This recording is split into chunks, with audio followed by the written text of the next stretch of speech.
저는 오늘 시편 146편 5절에서부터 7절까지의 말씀을 근거로 하나님께 소망을 두는 자의 복, 이와 같은 제목으로 여러분과 함께 하나님의 은혜의 말씀을 나누기 원합니다.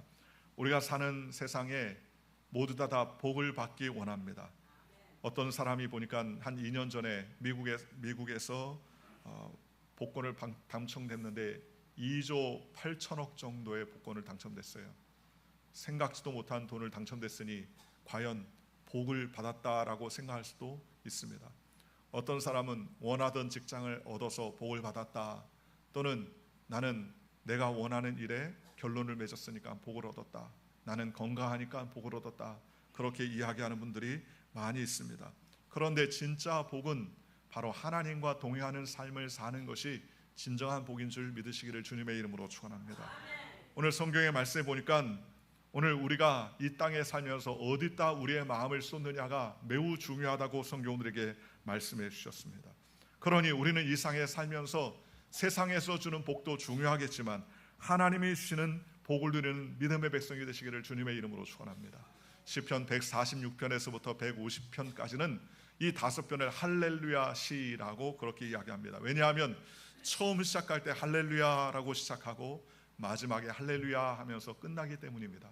그래서 할렐루야라는 말은 우리가 잘 아는 것처럼 하나님을 찬양하라, 하나님께 영광 돌리라 라는 그러한 뜻을 가지고 있습니다. 오늘 우리가 읽은 시편 145편에는 이런 자, 복이 있다. 어떤 자? 하나님을 의지하고 섬기는 자는 복을 받는다고 성경은 말씀해 주셨습니다. 예수님을 잉태했던 마리아가 두려움과 무서움에 휩싸여 산골 마을에 친족인 대제사장 사가랴의 집에 피신했을 때 사가랴의 부인 엘리사벳이 성령의 충만함을 받고 소리를 치며 이야기하기를, 누가복음 1장 42절에 여자 중에 내가 복이 있으며 내 태중에 아이도 복이 있도다. 주께서 말씀하신 바 반드시 이루어지리라고 믿은 그 여자에게 복이 있도다 그랬습니다. 하나님이 함께하는 자가 복이 있고 하나님께서 도와주는 자가 복이 있다는 사실입니다. 그렇다면 여호와 하나님께 소망을 두는 자는 어떤 복을 받겠습니까? 첫째로 하나님을 의지하는 자는 하나님 앞에 찬양하는 복을 받게 되더라는 것입니다. 오늘 시편 146편 1절에 할렐루야 내 영혼아 야훼를 송축하라, 찬양하라, 나의 생전에 야훼를 찬양하며 나의 평생에 하나님을 찬송하리로다 라고 성경은 말씀하십니다. 여러분, 우리 예수 믿는 사람에게 가장 큰 축복 중에 하나가 하나님을 찬양하는 복입니다. 우리가 찬양하고 싶어도 믿어줘야 찬양을 하죠. 그렇지 않습니까? 마음에 믿어야지 하나님을 찬양하지, 안 믿는데 찬양이 나올 수가 없는 것입니다. 그러니 하나님 앞에서 우리가 주님을 찬양하고 영광 돌릴 수 있다는 게 얼마나 복되고 감사한 일입니까? 하나님을 찬양하는 것은 목소리가 곱고 아름다워서 찬양하는 것이 아닙니다. 우리가 비록 부족하고 연약해도 하나님의 전능하신 그 놀라신 은혜를 찬양하며 감사하면 하나님께서 함께 하시고 붙잡아 주시는 것입니다. 성경에 다윗 왕은 오벳 에돔 집에서 다윗성을 향해 법궤를 맨 사람들을 통하여서 6걸음씩 제사를 드리며 법궤를 모시고 왔습니다.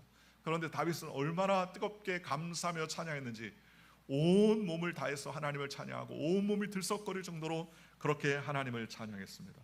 그날에 아내 미갈은 창밖에 서서 창밖 안에서 쳐다보면서 왕이 채통이 없이 어떻게 이렇게 펄쩍펄쩍 뛰십니까? 아래 하체가 다 드러날 정도로 뛰었습니다 하면서 비난하자 다윗이 말하기를, 내가 야훼 앞에서 한 것이니 나는 세상 사람들의 비난에 나는 관념치 않는다 라고 오직 하나님께 영광 돌리게 되었었습니다. 그러자 하나님께서 미갈의 그 정죄하는 마음에 태문을 닫으시고 하나님께서 다윗을 축복해 주셨다고 성경은 말씀해 주셨습니다. 오늘 저와 여러분이 이 세상에 살아갈 때 하나님을 찬양하는 귀한 은혜의 백성이 되시기를 주님의 이름으로 찬양합니다. 우리가 입술로 고백하며 하나님을 찬송합니다. 세상에 하나님의 이름을 상축하고 찬양하면 주님께서 우리 앞길을 붙잡아 주시고 은혜를 베풀어 주시는 것입니다. 어떤 근심과 어려움 가운데서도 우리가 하나님을 찬양하게 됩니다. 주 안에 나에게 딴 근심이 있으랴 십자가 밑에 나아가 내 짐을 풀었네. 우리가 하나님 앞에 찬양하면 우리의 근심과 걱정과 염려를 주님께서 도말하시고 하나님의 은혜 가운데 살아갈 수 있도록 붙잡아 주시라는 것입니다. 그러니 여호와 하나님 앞에 찬양하는 것은 우리의 마음 가운데 믿음이 있어야 찬양하는 것입니다. 오늘 저와 여러분이 날마다 주님을 찬양하고 송축하시기를 주님의 이름으로 축원합니다. 어떤 한 형제님이 혀에 자꾸 아파요. 혀 끝이 자꾸 아픕니다. 왜 이렇게 혀가 아픈가 라고 했더니 혀에 조그마한 돌기가 생겼습니다. 그래서 그 돌기를 갖다가 치료하기 위해서 병원에 갔더니 조그마한 병원에서 내가 볼 때 이 병은 좀 심상치 않습니다. 큰 병원에 가보십시오.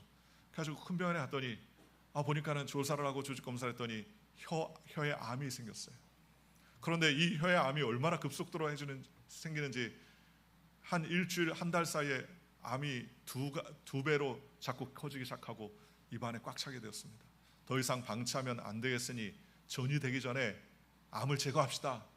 그럼 의사 선생님, 암을 어떻게 제거합니까? 그랬더니 암을 제거하는 방법은 혀를 잘라내는 방법밖에 없습니다. 깜짝 놀랐어요. 혀를 다 잘라내면 어떻게 삽니까? 그랬더니 혀를 잘라내도 사는데 지장이 없습니다. 단 한 가지, 혀를 잘라내게 되면 말을 할 수가 없습니다. 그렇게 이야기하더라고요. 이 분이 병실에서 곰곰이 생각합니다. 그리고 하루를 지내서 내일은 이제 수술할 때 온 가족 다 모아서 병문안을 했는데 다 걱정하고 염려합니다. 혀를 잘라내면 말도 못하고 이제는 아무것도 못하니까 얼마나 걱정합니까? 그런데 이분이 마음의 결단하고 그래, 혀 없어도 사니까 그러니까는 이제 수술을 들어가자. 그 다음날 수술했는데 의사가 간호사들과 수술 집도를 데리고서 마지막으로 이제 수술 들어가기 전에 다 왔습니다. 이제는 수술 마취하고 수술을 하고 나면 이제 혀가 없기 때문에 당신은 이제 말을 못 하는데 마지막 하고 싶은 말을 하십시오. 마지막 하고 싶은 말을 하세요. 그랬더니 이분이 가만히 앉아있다가 눈물을 주르륵 흐르면서 이전보다도 더욱더 주님을 사랑합니다. 이전보다 더욱더 주님을 사랑합니다. 그렇게 찬양했다는 거예요. 이전보다 더욱 사랑합니다. 지금까지 지켜주신 하나님의 은혜가 너무 감사한데 이전보다 더 주님을 찬양하겠습니다. 그렇게 찬송하며 수술실에 임하게 되었다는 것입니다. 여러분 생각해 보십시오. 혀가 없는 사람 입장에서 혀 있는 사람이 얼마나 복이 있는 사람입니까? 오늘 저와 여러분이 가지고 있는 입술을 통해서 하나님을 찬송하고 하나님을 찬양하는 열이 넘치시기를 주님의 이름으로 축원합니다. 세상에 부조리한 것, 세상에 잘못된 것 들추어내고 그것을 욕하는 그러한 혀가 아니라 하나님, 그럼에도 불구하고 주님 우리를 인도하신 하나님 감사합니다. 미국은 그런 감사를 통해서 세워진 나라입니다. 그렇잖아요. 그 한 달 넘게 배를 타고 오면서 많은 사람들이 죽고 또 한 해를 넘어가면서 많은 사람들이 죽었던 그런 청교도들의 신앙 가운데 그들이 모여서 하나님을 찬양하고 찬미하고 그럼에도 불구하고 오늘까지 지켜주고 앞으로 지켜주실 그분을 하나님께 찬양하는 그러한 유래가 있었던 것이 바로 이 미국의 근거 아닙니까? 그런 하나님을 찬양하니까 하나님께서 미국을 축복하시고 복을 허락해 주시는 것입니다. 앞으로도 하나님께 찬양하는 사람은 복을 주시는 것입니다. 은혜를 베풀어 주시는 것입니다. 하나님께서 함께 해주시는 것입니다. 그러므로 오늘 저와 여러분이 우리의 마음과 정성을 다해 하나님을 찬양하고 송축하는 믿음의 삶을 사는 저와 여러분들 되시기를 주님의 이름으로 축원합니다. 그럴 때 주님께서 우리의 삶을 붙잡아 주시고 주님께서 우리의 삶에 은혜를 베풀어 주시는 것입니다. 그러면 하나님께서 은혜를 베풀어 주는 거죠. 부흥사 무디 목사님과 함께했던 유명한 생키라는 분이 계셨습니다. 무디 목사님이 설교하기 전에 이 생키가 하나님을 찬양하는 복음성가를 쫙 부르면 컬컬했던 심령들이 다 녹아내려요. 저도 이렇게 보니까 성가대가 찬양을 착 잘하면요 설교할 때 힘이 팍 나는데 성가대가 앞서서 죽을 잘 써놓으면 뒤에서 말씀도 대부분 십중팔구 죽이 나올 경우가 많습니다. 물론 죽도 잘 먹으면 건강에 도움이 됩니다. 그런데 어쨌든 무디 목사님이 말씀을 전하기 전에 생키가 찬양을 하면 더 감동을 받아요. 감동을 받으니까 마음이 확 잘 열리고 무디 목사님의 말씀을 증거하면 그 말씀이 막 쏙쏙쏙 들어옵니다. 그런데 이 무디 목사님의 함께했던 찬양 인도자 생키가 여객선을 타고 여행을 하고 있었습니다. 그 신문에서 그의 사진을 자주 본 사람들이 그를 알아봤어요. 그러면서 그분의 작곡인 선한 목자 되신 우리 주를 불러달라고 쫄랐습니다. 생키가 그 찬송을 부르기 시작했습니다. 선한 목자 되신 우리 주. 그러면서 찬송을 착 하니까 보니까는 어떤 사람이 물어요. 생키 선생님, 당신 남북 전쟁 때에 북군으로 참전한 일이 있습니까? 라고 물어봐요. 그랬더니 제가 북군으로 참전을 했었죠. 그랬더니 그 사람이 말하기를, 저는 그때 남군으로 참전했었는데 당신을 본 적이 있어요? 라고 묻더랍니다. 내가 어떻게 나를 봤습니까? 그랬더니 당신은 북군의 파란 군복을 입고 있었는데 그날 밤에 달이 보름이었습니다. 그런데 제가 총을 탁 겨누고서 사람을 쏘려고 기다리고 있었는데 보니까는 내 사정거리 안에 사람이 딱 서 있더라는 겁니다. 방해쇠를 탁 당기려고 했는데 그때 보니까는 만월에 그 사람이 탁 손을 들고 찬양을 하기 시작하는데 그 찬양이 바로 오늘 부른 그 찬양이다. 그런데 그 찬양을 부르는데 자기 어머니가 어렸을 때 그 찬양을 매우 자주 불렀다는 거예요. 선한 목자 되신 우리 주님. 그러면서 그 찬양 항상 불렀는데 어머니가 생각나는데 차마 방아쇠를 당길 수가 없었고 그 찬양이 얼마나 감동스러운지 어머니가 생각이 나서 눈물이 흐르게 시작하더라는 거예요. 당신이 바로 그 찬송가를 불렀던 당신인 것 같아요. 왜냐하면 그때 그 목소리를 들어보니까 당신 목소리가 분명합니다 라고 그렇게 이야기합니다. 생키는 그 얘기를 듣고 깜짝 놀랐습니다. 사실 자기가 북군에 참여했을 때 보름달 앞에서 그 찬양, 고요한 가운데 하나님을 찬양했던 그러한 기억이 났거든요. 그러면서 그는 너무 감격해서 옛날에 그 기억을 더듬고 힘껏 그를 끌어안았습니다. 생각해 보십시오. 그 밤에 하나님을 찬양하니까 방아쇠를 당기려고 했던 그 군인이 방아쇠를 멈추고 그의 생명을 살릴 수가 있었다는 것입니다. 시편 28편 7절 이렇게 말합니다. 야훼는 나의 힘이요 나의 방패시라. 내 마음이 그를 의지하니 그가 나를 도왔도다. 그러므로 내 마음이 크게 기뻐하고 내가 노래로 그를 찬양하나이다 라고 말했습니다. 오늘 우리가 찬양하면 하나님께서 책임져 주시고 은혜를 베풀어 주시네요. 미국의 어느 지역에는 갈매기 동상이 있다고 합니다. 왜 갈매기 동상이 있었느냐라고 묻자 그 유래는 다음 같다고 합니다. 수백 년 전에 청교도들이 미국을 개척할 때 농사를 짓는데 그때 아주 농작물의 황충의 재난으로 인하여서 전멸하게 되었습니다. 그러니 얼마나 괴로워요. 청교들이 밭에 모퉁이 엎드려 결사적으로 기도하기 시작했습니다. 하나님, 우리를 불러주시고 불쌍히 여겨주시고 이 농작물에 피해가 없게 해달라고 그렇게 기도하는데 사람들이 말하기를 우리가 하나님을 찬양하자. 이제 기도했으면 하나님께서 역사하실 것을 믿고 우리가 찬양하자. 그러면서 하나님을 찬양하기 시작하는데 그런데 그 찬양 중에 갑자기 난데없이 갈매기 떼가 양 수천 마리가 오더니 벌레들을 다 쪼아먹더라는 겁니다. 그러더니 벌레들을 다 쪼아먹어서 얼마나 잘 먹었는지 갈매기 똥을 싸기 시작하는데 그 밭에 똥을 엄청나게 싸기 시작하는데 그리고서 똥 싸거나 도망갔는데 갈매기의 똥이 거름이 돼가지고 얼마나 농사가 잘 됐는지 그 해 농사가 벌레가 먹은 것보다 훨씬 더 잘 돼서 풍년을 이루게 되었다는 겁니다. 그래서 그 조상들이 그 동네에 갈매기 상을 탁 만들어놨어요. 감사하다. 갈매기가 감사하다. 하나님을 찬양하니까 하나님께서 갈매기를 보내주셔서 그 농사에 피해되지 아니하고 병충해를 다 막아주시고 그렇게 모든 것을 다 수확할 수 있도록 은혜를 베풀어 주시더라는 것입니다. 그러니 우리는 어떤 것에서부터도 하나님을 찬양하며 하나님께 영광 돌리는 저와 여러분들 되시기를 주님의 이름으로 축원합니다. 그럴 때 성령께서 함께 하시고 은총을 베풀어 주세요.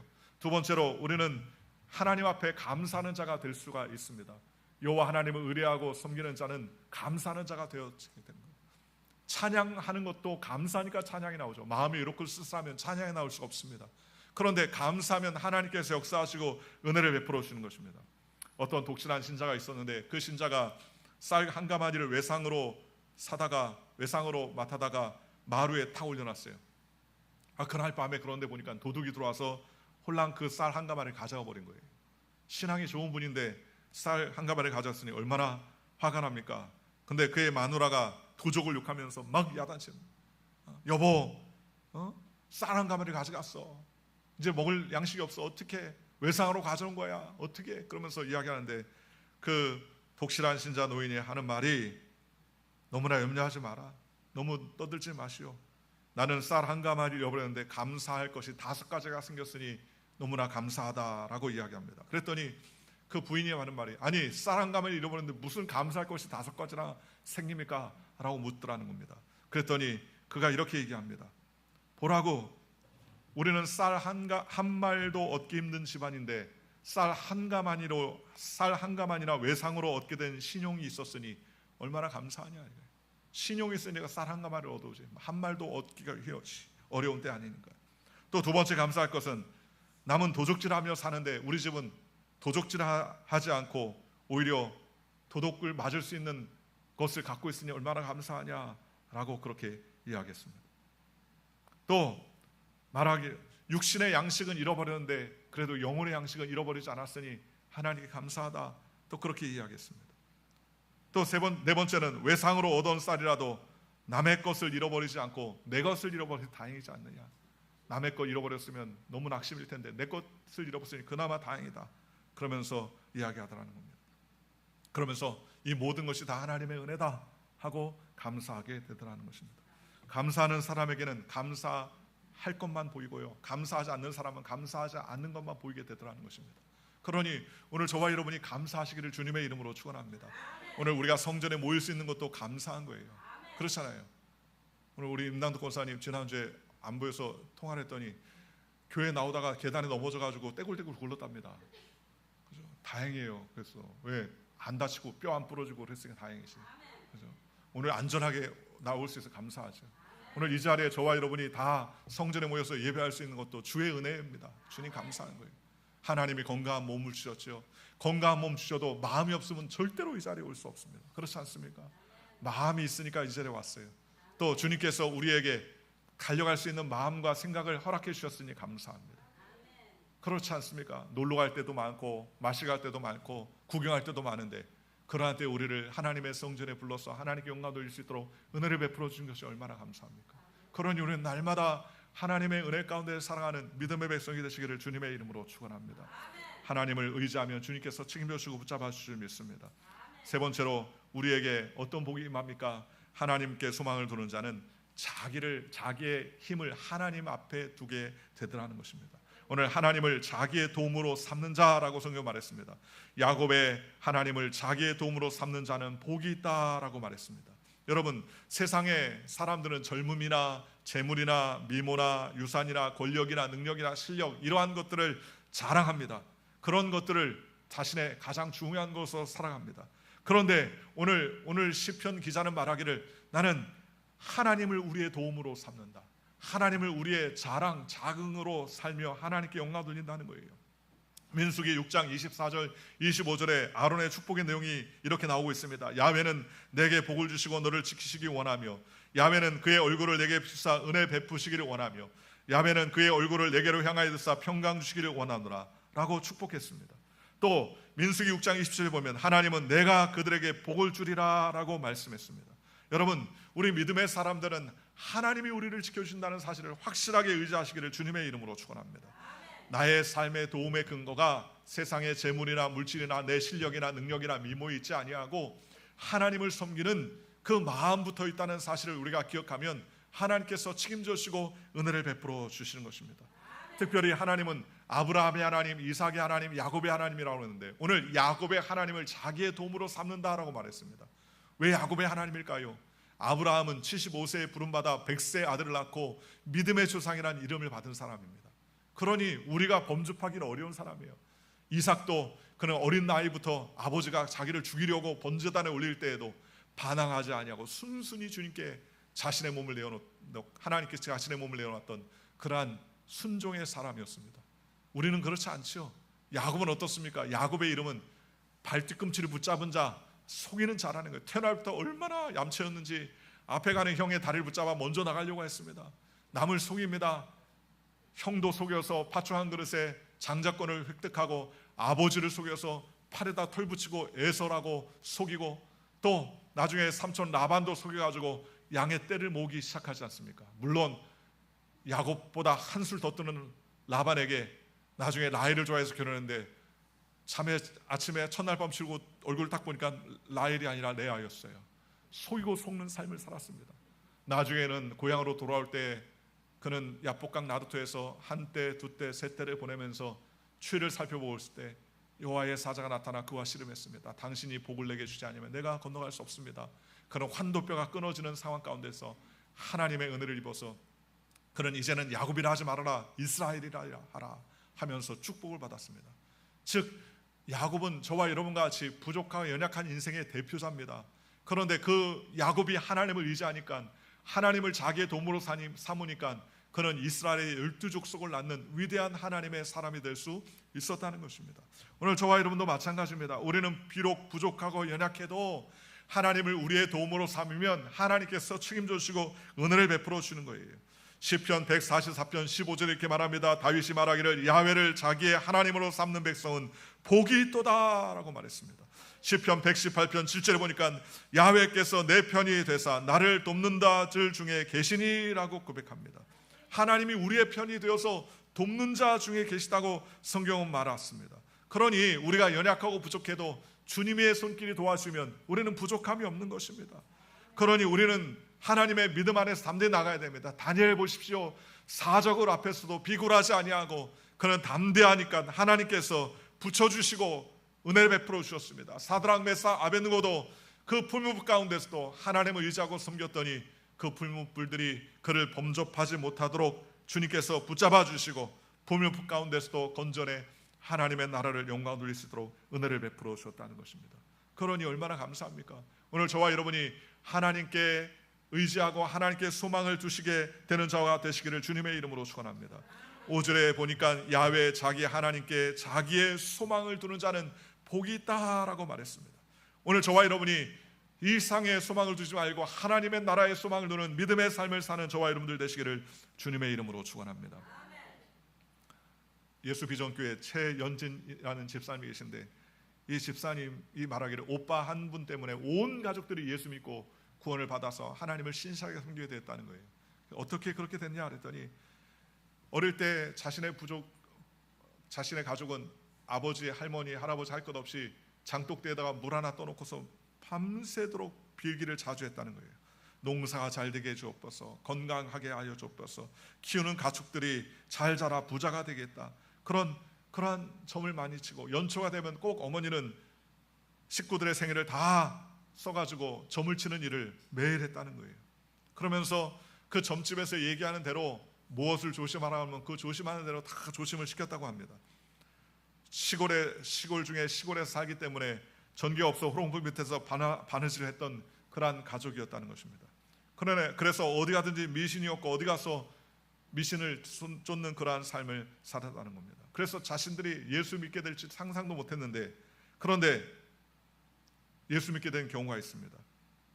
자신의 오빠가 둘, 언니가 셋, 동생이 둘이 있었어요. 굉장히 많죠. 3남 5녀 8식구인데, 그런데 아버지께서 외아들이라 할머니께서 많은 손주를 얻었고 또 그 덕에 자녀들이 많이 태어날 수 있었습니다. 그런데 막내 오빠가 군대 갔는데 군대 가서 얼마 안 있다가 교통사고 나서 하늘나라로 갑자기 떠났어요. 대학 2년을 마치고 군대를 다녀오겠다고 갔는데 그 아들들 중에서 가장 아버지와 엄마에게 효도하고 아주 성실하게 일하는 그러한 청년이었다는 겁니다. 동네 사람들도 누구나 칭찬했고 누구나 다 좋아했어요. 아버지도 그 막내 아들을 좋아했고 엄마도 그렇게 막내를 좋아했는데, 그런데 교통사고로 죽었어요. 그런데 나중에 뜻밖의 소식을 들었습니다. 그 오빠가 한 달 전부터 교회를 너무너무나 열심히 다녔다는 거예요. 옛날에는 자기는 법당파라고 늘 불교 법당파라고 했는데 그 오빠가 예수 믿고 구원받고 교회에서 예배를 드리는데 한 달 동안 열심히 예배를 드리다가 나중에 교통사고로 떠났어요. 그런데 그날 이후로 장례를 치고 난 다음에 그날 이후로 그 집안이 다 기독교로 바뀌었습니다. 왜 기독교로 바뀌었느냐? 나중에 부모님이 말하기를 나중에 죽어서 오빠를 만나려면 그러면 오빠가 믿었던 기독교로 개종해야 되겠다. 그래가지고 아버지와 엄마가 다 기독교로 개종하고 오늘부터 우리는 온 가족이 다 예수를 믿는다. 그러면서 마음의 결정을 하게 되더라는 겁니다. 그리고 나서부터 교회 다니기 시작하는데 그때 아버지가 예수 믿고 구원받고 얼마나 뜨겁게 신앙생활하는지, 이렇게 예수님이 우리를 위해서 몸짓고 빌리시고 구원을 베풀어 주셨다는 사실을 지금까지 모르고 살았으니 내 인생은 헛된 인생이었구나. 또 어머니는 젊을 때 잠시 교회를 다녔는데 그러다가 시집 와서 교회를 안 다녔는데 교회를 다니기 시작하자 하나님의 은혜가 놀랍고 놀랍다. 그러면서 아들을 잃은 슬픔이 컸었는데 예수님을 만나고 교회를 다니다 보니까 다시 만날 소망이 생기고 하나님의 은혜 가운데 살았다는 것이 얼마나 감사한 것인지, 이제 앞으로 살 날이 얼마 안 남았겠지만 그러나 믿음을 가지고 더욱더 열심히 주를 위해 살게 되겠다고 그렇게 기뻐하며 좋아하더라는 것입니다. 그래서 온 가족이 예수 믿었다는 거예요. 오빠 하나가 교통사고 나서 죽었지만 한 달 전에 예수 믿은 그 예수 믿은 덕으로 말미암아 온 가족이 예수 믿고 하나님을 찬송하게 되었다는 것입니다. 오늘 우리의 일생에 소망이 다른 게 없어요. 하나님을 섬기는 것이 가장 큰 복입니다. 이 세상에 물론 잘 나가는 것도 좋고 능력 있는 것도 좋고 돈 잘 버는 것도 좋고 빽 있는 것도 좋고 출세하는 것도 좋지만, 그러나 그 모든 것을 갖췄지만 예수 믿지 않는다면 무슨 소용이 있겠습니까? 그러니 오늘 저와 여러분이 하나님을 의지하고 소망하는 믿음의 백성이 되시기를 주님의 이름으로 축원합니다. 주님을 의지하면 주님께서 붙잡아 주시는 것입니다. 시편 18편 다윗의 고백을 보십시오. 나의 힘이 되신 야훼여 내가 주를 사랑하나이다. 야훼는 나의 반석이요 나의 요새요 나를 건지시는 이시요 나의 하나님이시요 내가 그 안에 피할 바위시요 나의 방패시요 나의 구원의 뿌리시요 나의 산성이시로다 라고 성경은 말씀해 주셨습니다. 그러니 하나님을 의지하는 자는 주님께서 그의 삶을 책임져 주시고 붙잡아 준다고 성경은 우리에게 말씀해 주셨습니다. 그러니 우리는 이 땅에 살면서 우리는 어떻게 해야 됩니까? 오직 하나님만을 의지하며 주님께 영광 돌리는 거룩한 주의 백성들 되시기를 주 예수의 이름으로 축원합니다. 야곱의 하나님을 자기의 도움으로 삼으며 야훼 자기 하나님께 자기의 소망을 두는 자는 복이 있다 그랬습니다. 오늘 저와 여러분이 하나님께 소망을 두는 복을 누리시기를 주 예수의 이름으로 간절히 축원합니다. 6절입니다. 야훼는 천지와 바다와 그 중에 만물을 지으시며 영원히 진실함을 지키신다라고 말했습니다. 여러분, 사람은요 잠시 잠깐 그 약속이 쉽게 변개합니다. 반드시 그렇게 해주기로 약속해놓고 쉽게 바뀔 때가 얼마나 많이 있습니까? 그런데 우리 하나님은 천지를 지으시고 모든 것을 지으신 하나님은 영원한 진실하신 하나님이라는 거예요. 우리는 연약하고 부족하지만 하나님께서는 여호와 이름으로 말미암아 우리에게 언약을 주셨습니다. 주 예수를 믿으면 너와 내 집이 구원을 얻는다고 예수님께서 우리에게 언약을 내주셨습니다. 얼마나 감사합니까? 우리는 부족하고 허물이 많지만 예수님을 끝까지 붙잡고 의지하면 주님께서 우리의 삶을 붙잡아주고 인도해 주신다고 약속해 주셨습니다. 얼마나 감사합니까? 그러니 날마다 우리는 하나님을 의지하며 하나님께 영광 돌리는 주의 백성이 되시기를 주님의 이름으로 축원합니다. 7절에 억눌린 사람을 위해 정의로 심판하시며 줄인 자들에게 먹을 것을 주신 이시로다 라고 말했습니다. 억눌릴 사람들에게 하나님께서 정의를 베풀어 주십니다. 먹을 것이 없는 사람들에게는 하나님께서 먹을 것을 베풀어 주십니다. 5천 명을 먹이고 12광주리가 더 넘도록 하나님께서 오병이의 기적을 베풀어 주신 것도 주님은 우리에게 양식을 주시는 분입니다. 우리가 없는 자들에게 먹을 것을 주시며 배불리게 해주시는 분임을 믿으시기를 주님의 이름으로 축원합니다. 그러니 여호와 하나님은 우리의 삶을 책임져 주시는 분이에요. 우리는 어떤 경우에서는 낙심하고 낙담하지 말아야 됩니다. 주님을 붙잡으면 주님께서 책임져 주시는 것입니다. 또 성경은 이렇게 말합니다. 야훼께서는 갇힌 자들에게 자유를 주시는도다 라고 말했습니다. 여러분, 나는 갇힌 게 없어요. 그렇지 않습니다. 때때로 우리는 물질 때문에 갇혔다고 생각해서 낙심할 때가 있습니다. 건강에 갇힌 사람이 있습니다. 건강이 좋지 않아서 어찌할 바 알지 못하는 사람이 얼마나 많이 있습니까? 또 여러 가지 환경과 환난에 마음을 뺏기고 문제가 나서 어려워하는 사람도 있지 않습니까? 상황이 좋지 않아서 갇힌 자들이 얼마나 많이 있습니까? 그런 갇힌 자마다 하나님께 나아가면 하나님께서 그의 삶을 붙잡아 주시고 책임져 주시고 은혜 베풀어 주신다고 성경은 우리에게 말씀해 주셨습니다. 그러니 우리는 어떻게 해야 됩니까? 우리는 철저히 하나님을 의지하고 하나님께 소망을 두는 저와 여러분들 되시기를 주님의 이름으로 축원합니다. 세상은 다 없어지나 하나님의 나라는 영원히 변하지 않는다고 성경은 말씀해 주셨습니다. 그러니 우리는 철저하게 하나님께 소망을 두고 말씀을 붙잡는 저와 여러분들 되시기를 주님의 이름으로 축원합니다. 진리를 알지니 진리가 너희를 자유케 하리라 라고 말씀해 주셨습니다. 그리스도께서 우리를 자유케 하려고 자유를 주셨은즉 그러므로 믿음에 굳겠어 다시는 종의 멍에를 매지 말라라고 성경은 말씀해 주셨습니다. 시편 23편에 이렇게 말합니다. 야훼는 나의 목자시니 내게 부족함이 없으리로다 라고 다윗은 고백했습니다. 여러분, 우리가 얼마나 부족함이 많습니까? 그런데 다윗은 말하기를 여호와 하나님이 함께 하시니 나는 부족함이 없다라는 그러한 담대한 마음을 가지고 살게 되더라는 것입니다. 내 평생에 선하신가 인자심이 정녕 나를 따르니 내가 영원히 야훼 집에 영원히 살리로다 라고 성경은 말씀해 주셨습니다. 그러니 우리 말씀을 붙잡아야 돼요. 이사야서 41장 10절과 11절 이렇게 말합니다. 두려워하지 말라 내가 너와 함께함이라 놀라지 말라 나는 내 하나님이 됨이라 내가 너를 굳세게 하리라 참으로 너를 도와주리라 참으로 나의 의로운 오른손으로 너를 붙들어 주리라 주님 우리에게 말씀해 주셨습니다. 그러니 우리는 담대하게 하나님 말씀을 의지하며 하나님께 나아가야 됩니다. 주님, 나에게 담대함을 주시옵소서. 우리의 상황과 한강 가운데서 노임을 받게 하여 주시옵소서. 건강의 노임을 받게 하여 주옵소서. 병마가 떠나게 하여 주옵소서. 각종 질환에서 노임 받게 하여 주시옵소서. 주님, 환난이 다가오고 환경이 어려워지고 여러 가지 정황이 어려워지는 이때 주님, 두려워하며 놀라지 않게 하시고 담대한 믿음으로 승리하게 하여 주시옵소서. 주님이 함께 해주시면 우리는 두려워할 것이 없습니다. 성경이 이렇게 말합니다. 보라, 내가 노하던 자들이 수치와 욕을 당할 것이요 너와 다투는 자들이 아무것도 아닌 것 같이 될 것이며 멸망할 것이라 라고 말했습니다. 얼마나 감사합니까? 시편 91편 이렇게 말합니다. 지존자의 은밀한 곳에 거주하며 전능자의 그늘 아래 사는 자여, 나는 야훼를 향하여 말하기를 그는 나의 피난처요 나의 요새여 내가 의뢰하는 하나님이라니. 이는 그가 너를 새 사냥꾼의 울무에서와 심한 전염병에서 건지실 것이미로다. 그가 너를 그의 깃으로 덮으시리니 내가 그의 날개 아래 피하리로다. 그의 진실함은 방패와 손방패가 되나니 너는 밤에 찾아오는 공포와 낮에 날아드는 화살과 어두울 때 퍼지는 전염병, 밝을 때 닥쳐오는 재앙을 두려워하지 아니하리로다. 1000명이 내 왼쪽에서 10,000명이 내 오른쪽에서 엎드러지나 이 재앙이 내게 가까이 하지 못하리로다. 우리가 하나님 말씀을 의지하면 하나님께서 이와 같이 우리를 지켜주시고 붙잡아 주시는 것입니다. 그러므로 오늘 저와 여러분이 우리의 마음을 하나님께 주시기를 주님의 이름으로 축원합니다. 하나님께 소망을 두는 자는 복이 있다 그랬습니다. 오늘 저와 여러분의 마음이 흔들리지 아니하고 하나님께 소망을 두면 하나님께서 반드시 복을 주시고 은혜를 베풀어 주세요. 제가 누누이 말하지만 우리는 죽어도 사는 축복을 받은 존재들 아닙니까? 죽어도 사는 축복을 받았어요.